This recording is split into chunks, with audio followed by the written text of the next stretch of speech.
If approved, the West Coast pipeline would transport 1 million barrels of heavy crude per day to BC's south coast, and that could solidify a shift in terms of who's buying Alberta's oil.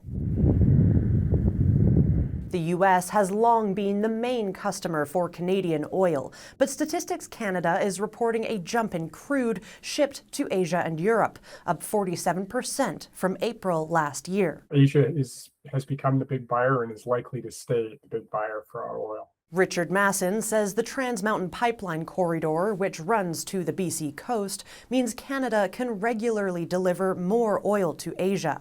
Trans Mountain hit capacity for the first time last month, 2 years after the expansion came online. The proposed new West Coast pipeline would run along a similar route. We want 1 million more barrels going to Asian markets. We know that this is where this oil will be destined for. And we want to make sure that we can get it to market in a cost-effective and efficient way. And if we can get 2 to 3 years shaved off that process by going along an existing road, that just seems to make good sense. Premier Danielle Smith says partners in multiple Asian countries have already expressed interest in the project. And Federal Energy Minister Tim Hodgson says his government is eager to diversify. The United States has engineered regime change in Venezuela with the express purpose of getting more heavy oil from Venezuela to the Gulf Coast. That competes with our products.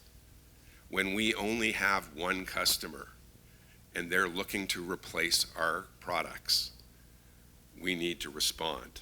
This economist says Asia is a natural buyer to turn to, just across the Pacific. Add to that the disruptions on the Strait of Hormuz and the rebalancing of sort of global crude oil markets. And it's not overly surprising that more of our volumes are going in that direction.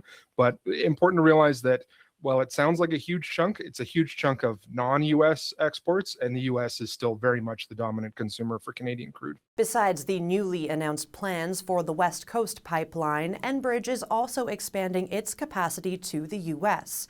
Fellows says the big risk for the new pipe is whether there will be enough supply to fill it. Jo Horwood, CBC News, Calgary.